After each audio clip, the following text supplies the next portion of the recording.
Hey guys, this is a video on information technology. Now the unifying theme in this is if you were writing a history paper in class on your Chromebook and you find a good source at the Library of Congress and you decide to download that and that information appears on your computer screen. And the question is, well, how does that information, that data, get from the Library of Congress to your Chromebook? In the process of that, we're going to be talking about the different computers that send the information to each other in a chain from the Library of Congress to your computer, and how those individual computers are connected to one another. So we'll be talking about components and methods of communication, and we have advantages and disadvantages for each of those methods. Now along the way, we're also going to learn about the difference between digital and analog communication and what those things actually mean. So there's a lot here. Now, if you haven't already, you should print out or acquire or write down a copy of the guided notes that accompany this, because there's just a lot of facts in this, a lot of factoids, and those guided notes have places to write all this stuff down. So that would be useful. It's more useful if you do it on your own, create your own notes, and then transfer that knowledge to the guided notes if you need to turn it in. But that scaffolding is available for you if you want it. It should be on the same Google Classroom assignment as this video. Okay, so let's dive in here. First off, what do computers understand? Turns out computers only understand two things: on or off, yes or no, 1 or 0. That's the way that they're usually portrayed by engineers and programmers, 1 or 0. 1 means that there's a signal, there's an electric current, and 0 means there isn't. And that's all that computers understand. It's either on or it's off. Now, a computer is simply a set of switches that are set in a kind of a cascade. And the position of early switches in the cascade determine the position of later switches. And sometimes the computer will ask for an input, and what that means is that the user is setting certain switches either to an on position or an off position, so that to start another cascade, and the computer can do something with this. Now this is an example of it. Here, this is called an AND gate. And you're not responsible for being able to produce this. I'm just showing this to you because this is kind of remarkably crude, what computers do. It's just that they do it really, really fast and lots of times, and you can start to get meaningful results from them. So this is called an AND gate. As I said, I'm sorry, this was an OR gate. Let's see. Let's go to the, here we go. Here it is, the AND gate. This is an AND gate. So what this represents here, this is a switch. It's actually a transistor. The way a transistor works is if you apply a little electric current to it, it closes the switch and allows current to flow from top to bottom. So it's solid state, it has no moving parts, and these can be made incredibly tiny, and they switch on or off very, very rapidly. But an integrated circuit, the heart and soul of a computer, is literally billions of transistors printed onto a single silicon wafer, and they're very, very close together so they can do their thing very, very quickly. So what we have here is two transistors, and we're trying to see if electricity can flow through the pair of them. So if A is on, it's a 1, it closes the switch and allows current to flow through. And if B is a 1, it's on, it closes the second switch, and a current is also able to flow through it. So if you put some voltage into it, some current into it, and it makes it through both switches and comes out at the out point, we know that both A and B are on. A and B are on. So if input A is a 1, on, and input B is a 1, on, you're going to get an output. And if you get an output, it means A and B both have a value of 1. Now, if one of these is off, that represents a 0. So if input A is a 0, it's off, the current can't get through there, so the output will be 0. That's an AND gate. This is an OR gate, and this is slightly different in that there's wires that bypass the transistors in both cases. So in this case, you get an output if either A or B is on. If you have a 1 and a 0, or a 0 and a 1, or a 1 and a 1, you get an output. That's it. Now, if you then take an AND gate and an OR gate and compare the outputs, then you can put that into another AND gate or an OR gate and get another output. So it's just this cascade of switches checking the previous position of other switches. And producing an output. And the way computer programs work is that when it gets to the end of the cascade, you have some pattern of switches which are on or off, a series of ones and zeros. And then you translate that output into something meaningful. That's all that computers do. They just are cascades of switches which open or close depending on the position of previous switches. And if you build the cascade in a clever way, then you can make a useful and meaningful output, like adding two numbers together or calculating a square root or something like that. Okay, let's see. So, all right, so that's AND gates and OR gates. Again, you do not have to know how those work. It's just examples of how crude and simple the individual components in integrated circuits actually are. The engineers that came up with this stuff and found ways to get meaningful output from such simple tools, they were really brilliant. These are called logic gates, and there's only like 4 or 5 of them. I'm not sure about that number, but there's a surprisingly small number, and they're just cleverly used in combination to do everything that computers do. Okay, so the words that computers understand are ones and zeros. Let's go back to this one here. When computers communicate, they only communicate in ones and zeros, ons and offs. It's electrical pulses. Either there's a current or there's not. There's an electron coming through or there's not. That's all they understand. Now, we call this digital communication, even though there are only 2 digits, ones and zeros. Sometimes it's called binary communication. You don't hear that term so much anymore. We just kind of call it digital, even though there's only 2 digits. Okay, now, what is there other than digital? Analog. Analog is an older technology. We still use it for many things, but analog was invented first. Yeah, so this is a famous logo of a dog hearing its master's voice recorded on an early phonograph record. And it confused the dog and made a good image, and so they used it as their logo for decades, maybe over a century. All right, so what is the difference between digital and analog? Digital has only certain discrete values, like 1 or 0. Now, if you have a cascade of those, you can translate that into some kind of output, but this is a digital clock, and it says 1245. Now, the digital clock is only capable of saying 1245, or 1244, or 1246. And when it says 1245, it is closer to 1245 than anything else. That's all it's capable of saying. Now here's an analog clock with hands on it, and as you know, these hands move very, very slowly. So in this position, yeah, it's exactly 1245, but if we wait 30 seconds, the minute hand will have moved a little bit, and the arrow will be pointing somewhere between 1245 and 1246. So analog has the ability to communicate a virtually infinite variety of values, somewhere between 1245 and 1246. Digital says 1245 until it's closer to 1246, and then it says 1246. Right, so how does this apply to our technology? Compact discs, CDs, digital storage devices are all digital. That's why they call them digital storage devices. So this is an electron microscope picture of a compact disc, which is one of those round things that looks like kind of a rainbowy mirror thing. Little grooves are etched in the plastic, and that little groove represents a 1, and there is no groove, so that's a 0, and then another 0, and then another 1, and then a bunch of zeros and going on. This represents a string of 1s, and then there's a bunch of zeros and so on. Here's like 3 or 4 1s, and then maybe 3 zeros and a couple of 1s and so on. So a value is either a 1 or a 0. There's either a pit there or there is not, and that's the only options. Now this is an analog phonograph record, like an old vinyl phonograph record. And the way it works is you make a sound into a microphone, The earliest one, let's talk about Thomas Edison. He invented the photograph.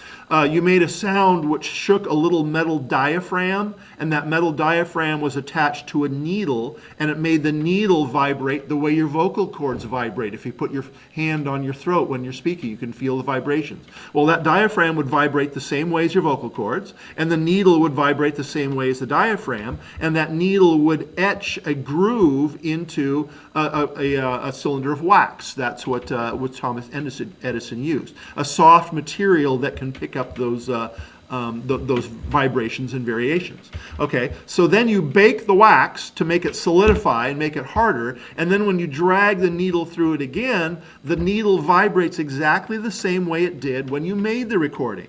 And now the vibrating needle vibrates the metal diaphragm, and that shakes air, and you can hear the sound coming out. Now that's called an analog recording because it just vibrates the way it vibrates. The needle does what it does.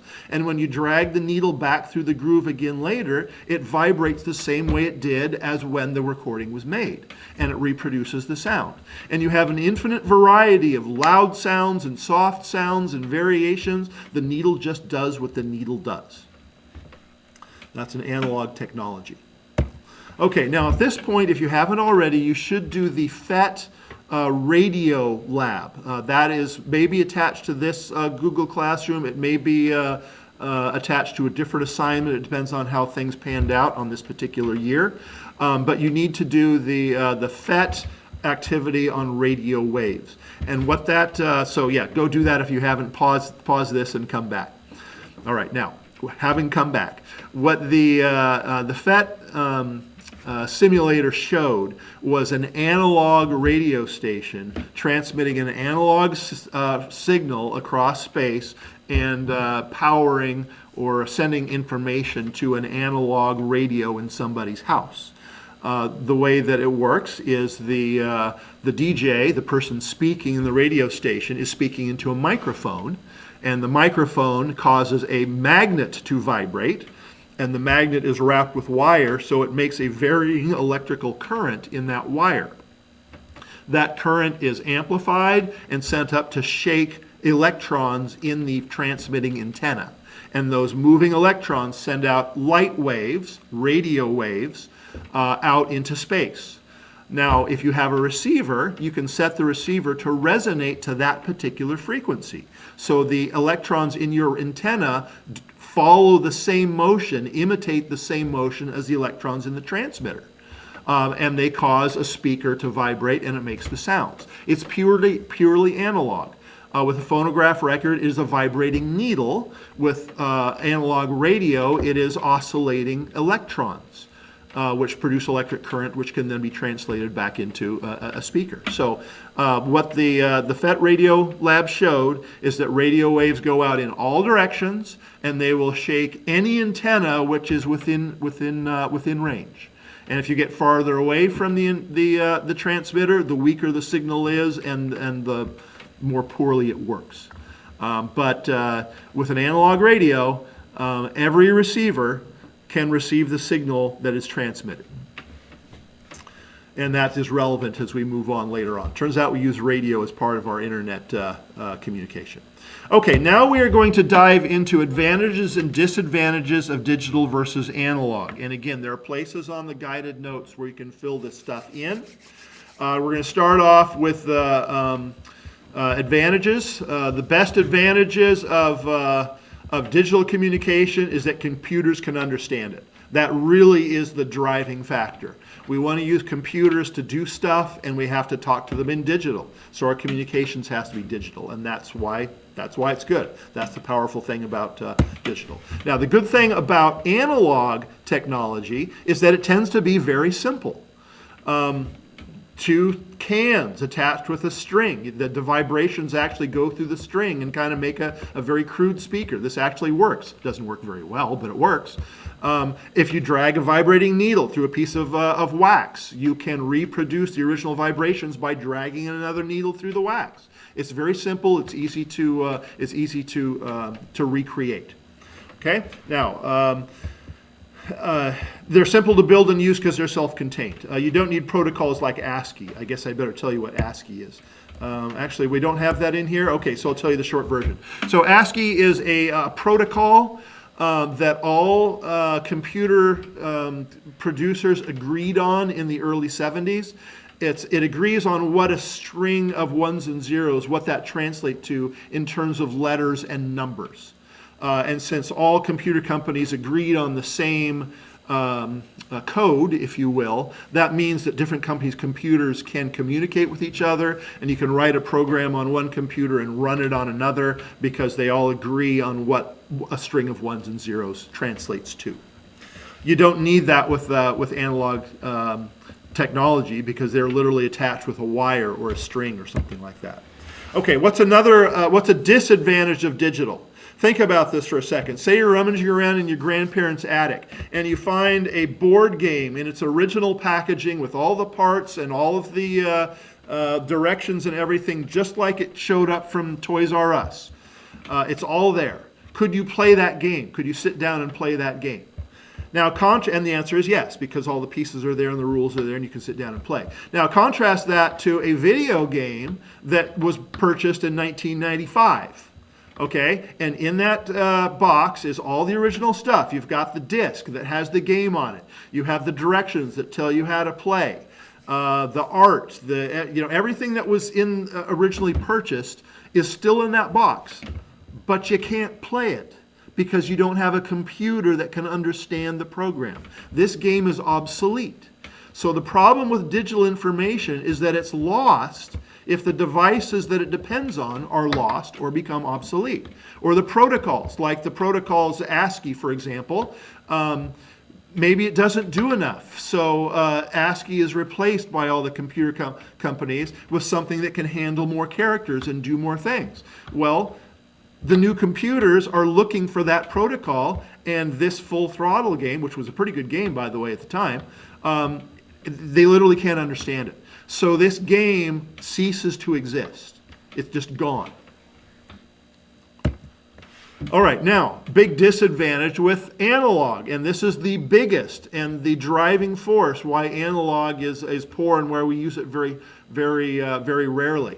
The problem is that every time you make a copy of an analog file or analog information, it gets noisier and noisier because the analog can't distinguish between the original signal and static, if you will. So this is an image from a videotape, and then they made 25 copies of that videotape, right? I should say they made a copy of it, and then they made a copy of the copy, and then they made a copy of that copy, and they did that 25 times. And after 25 times, you can barely even see any images in here at all. The noise accumulates, the random variation accumulates, and causes the analog file to become unusable. Each copy is worse than the one before. So analog technology does not copy well. And as we'll see, with the internet and modern information, we are making lots and lots and lots of copies and copies of copies. And they have to have complete fidelity and be perfect, or else information is lost and becomes corrupted. And analog can't do that. Okay, so this is the ASCII code that I was mentioning before. And the idea is that you have a string of 7 digits, zeros and ones, to communicate any particular thing. So for example, 100, 1010 turns out to be a J. And all the companies agreed that that string of ones and zeros would represent a J. And they have a whole table here. I'm sorry, a little bit's lost on the screen here, off the bottom of the screen. They have a table that includes all of the characters that computers can understand, which is good because all the computers can understand each other. But it's bad because you are limited to only these options. They have a character for every possible string of 7 ones and zeros. Well, what if you don't like any of these choices? What if you don't like the font? Or what if you need a symbol for a different language? The ASCII was created by English-speaking computer scientists in Silicon Valley out in California. What if you're Japanese and you need a Japanese character for a sound that doesn't appear in the English language? you're stuck. It's not possible. So the big problem with digital communication is that you are limited to a set of predetermined options. Analog doesn't have that problem. You can make any sound. If Americans invent the phonograph, you can put a phonograph recording device, send it to Japan, and it works just fine in the Japanese language, even though there are different sounds and different characters in Japanese speech and Japanese writing. So that is a significant disadvantage for digital. It limits your options. Okay, another problem with digital devices is that they literally chop data and information into bits. A bit is a 1 or a 0. And when a device is making a recording, it has to translate that continuous possibility into either zeros or ones or strings of zeros or ones in some way. And that distorts the data. So this is a photograph from the original Viking lander which landed on Mars in the mid-70s. And when it first sent back images of the sky, this was either a sunrise or a sunset on Mars, people were asking, because these pictures were published on TV and in newspapers and stuff, well, why is the sky banded like that? What's causing all of these rings around the sun? And the answer is, well, that's a relic, an artifact of the digital communication. They sent back the information digitally from Mars using 1970s technology. Well, there were only so many colors that the lander could choose from in describing the sky. It had, I think, fewer than 1 million choices, from pitch black to bright white and all the colors of the rainbow in between. There were only about 1 million choices, which sounds like a lot, but not very many.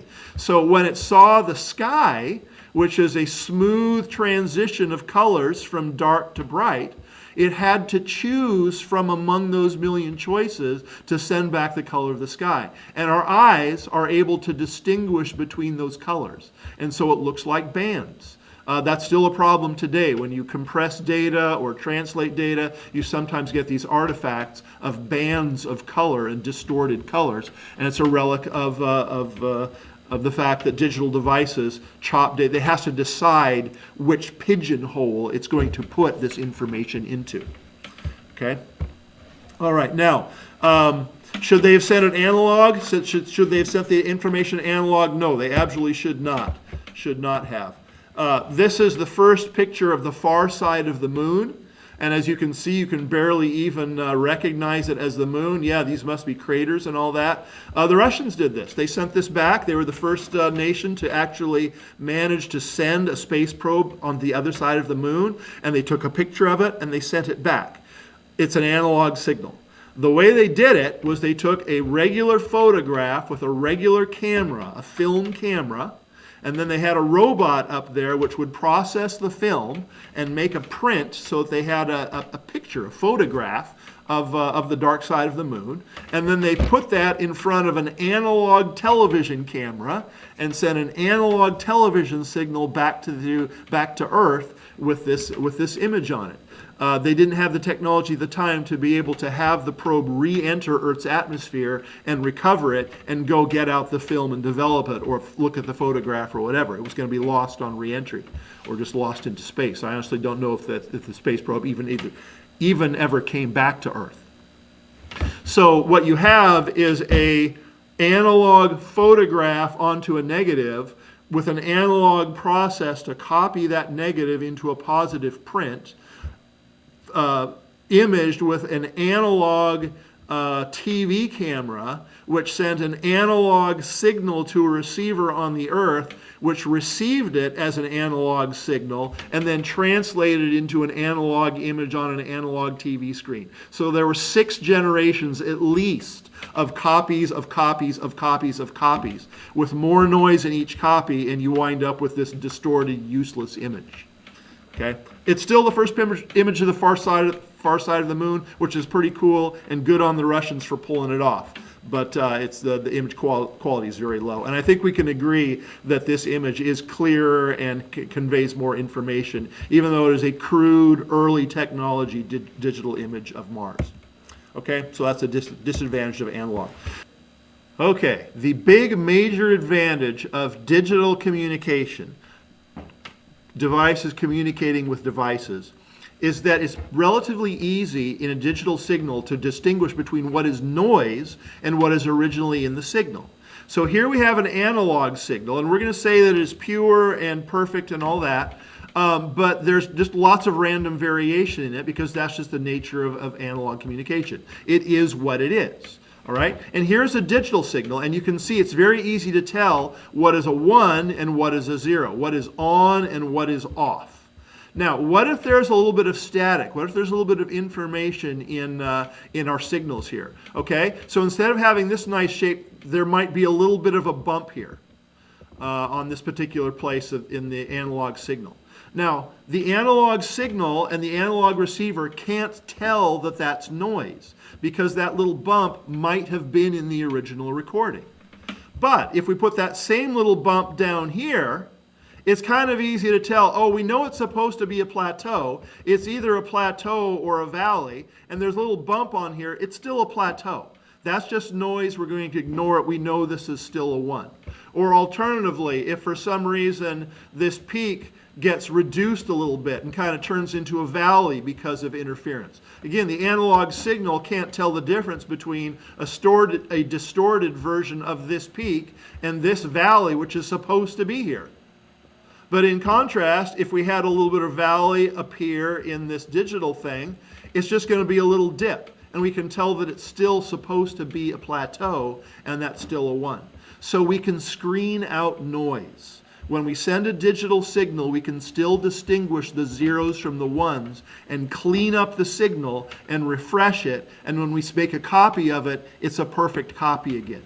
Now, is it possible once in a while that our digital signal might be fooled and we'd get a big valley in the middle of this and we have a 0 where there should be a 1? Yeah, that's possible, but it's unusual and it's much, much less likely. That would be a corrupted file, and there's ways we can catch it. We'll get to that. So it can happen, but it's much less common.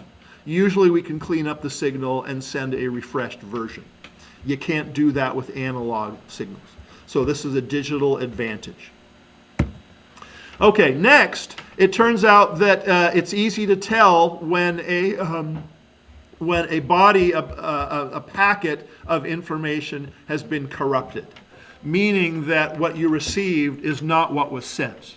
Okay, so this is a little bit complicated. This works better in class, but I'm going to do my best here. Okay. The protocol, the way that it's always been done since the beginning for sending digital information, is we send it in packets of 1,024 bits. If you add up these numbers here, it adds up to 1,024. So that's a string of 1,024 digits, which are either zeros or ones, and they could be anything. Any combination of zeros and ones in there, but it's limited to 1,024 bits, and that is called a packet, and it is sent on its way through the internet from one device to another. Now, the protocol, the way everybody does it, is the first 96 bits out of those 1,024 are the information of where it came from and where it's supposed to go and what protocol we're using to untangle it, to decode it, to transform the strings of ones and zeros into something meaningful, so ASCII or whatever the other protocol is, and then the packet number, because as we'll see, these packets are sent out in a certain order, but they're not necessarily received in a certain order. You're basically receiving a bunch of tiles, and the receiving computer has to arrange those puzzle pieces or those tiles to make a mosaic of the whole picture. Okay, so it's which packet number is going in this particular load of information. Okay, then the payload is 896 bits in the middle. That's the actual information, the image file, the music file, the email you're sending to grandma, whatever it is. That's what the actual useful information is. That's the payload. And then at the end, and this is the important part for what we're talking about right now, is an error correction method. Okay, it's a check that the receiving computer can use to determine if any of this data was corrupted. All right? So the way they do it is they break those 1024 bits into 8-bit chunks. They're called bytes, B-Y-T-E. They're 8 bits in a byte. So it breaks it into 256 bytes.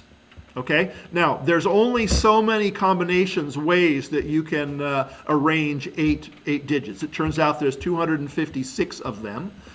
So that means that it takes each 8-bit byte and assigns it a number from 0 to 255. Based on whether it's 0000000, that would be 0, or 0000001, that would be 1. And then each combination gets a number from 0 to 225. Okay? It takes those all those bytes, all those numbers, and it adds them up, and it gets a total. Okay? And that total will fit into 32 bits. That's all the possibilities, all the possible sums for all of the bytes in the whole thing. And it sends that as a number. And that number represents the sum total of all of the bytes in the message. Now, when the message, that packet, gets to the receiving computer does the same thing. It does the same process and boils it all down to a single number. And it compares the number that it calculated itself for the received packet, compares that number to the number that's in the packet. And if the numbers are the same, it says there were no mistakes. But if one single bit anywhere in this packet is wrong, has turned from a 0 to a 1 or a 1 to a 0, the total number at the end will be different. And it will say, the receiving computer will say, oh, something's wrong. This was corrupted. And it will send a message back to the sending computer saying, hey, can you send packet number 47 again? It got garbled on the way in. Send it back to me again. And the computer will say, oh, okay, all right, and it'll send another copy. More on that later. You can only do this with digital information. There's no way to do this kind of a check on analog information because, again, you can't distinguish between the actual information and the noise in the information that got loaded onto it en route. Okay? If that explanation was not particularly clear to you, I can't blame you for that. Ask me about it next time you come to class, and I'll try to explain it to you again. We went through this process in class, and it's just more clear. So anyway, that's what it is.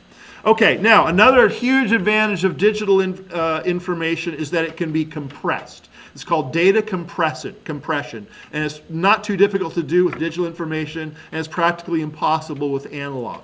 Okay. By the way, this is one of the ways you can make money in computer science. If you come up with a new and improved way to compress data, the world will beat a path to your door and you will be a rich person. Okay, data compression, that is where it's at. These two images look the same to us, but if you look very closely, you can tell they're actually slightly different. These are consecutive frames in a video file. And you can see in this one, the person's face is just touching that rail on the edge of the window there, and here their face is just barely touching it. And if you look at the rocks and the position of the legs are slightly different. Most of the images are identical. There's only a few minor changes between the first image and the second. So one of the ways they can do data compression is the computer can say, okay, receiving computer, these two images are almost exactly the same. The only differences are a few pixels here, right on the edge of the figures, where some window is being revealed or some window is being covered up. So make the second one exactly the same as the first frame with just this short list of changes. And that means you don't have to retransmit the entire image. You only have to transmit the changes, which means you can have a much higher data flow and have a far higher frame rate in a video file with that method. And it's impossible with analog because you have to transmit every single pixel in every single frame. Okay? Now, another example of data compression, and this is kind of an analogy, is Sudoku, which is a puzzle that you may be familiar with. Sudoku was originally invented was originally invented as an attempt at a new data compression technique. It didn't pan out. it turned out that it was too slow and it was just faster to send every bit. But the idea here is that Sudoku, if you don't know, this is what you get in the puzzle. And the solved puzzle will have one of every digit, 1 through 9, in every one of these sectors. So there's a 1, a 2, a 3, 4, 5, 6, 7, 8, 9. All of those are in this sector. That's true for every sector. There's also all the digits from 1 to 9 in every column. So here we have 1, 2, 3, 4, 5, 6, 7, 8, 9. All the digits from 1 to 9 are in this column. And all the digits from 1 to 9 are in every row. So that's the constraints on the puzzle, and the challenge in the puzzle is to deduce, it's a logic puzzle, what numbers go in what squares. And this particular one, when it's solved, looks like this. What does this have to do with data compression? Well, because in this case, we only had to send 38 numbers. There's 81 numbers in this full grid, but to communicate all 81, we only had to send 38. And if the receiving computer is good at solving Sudoku, it can figure out the whole image, the whole file, having only received a small part of it. So that's kind of data compression. All the information is here. You just have to do some number crunching and some deduction to fill in all of the blanks. But all the information has been sent. So that's an example of data compression. All right, let's see. Moving right along.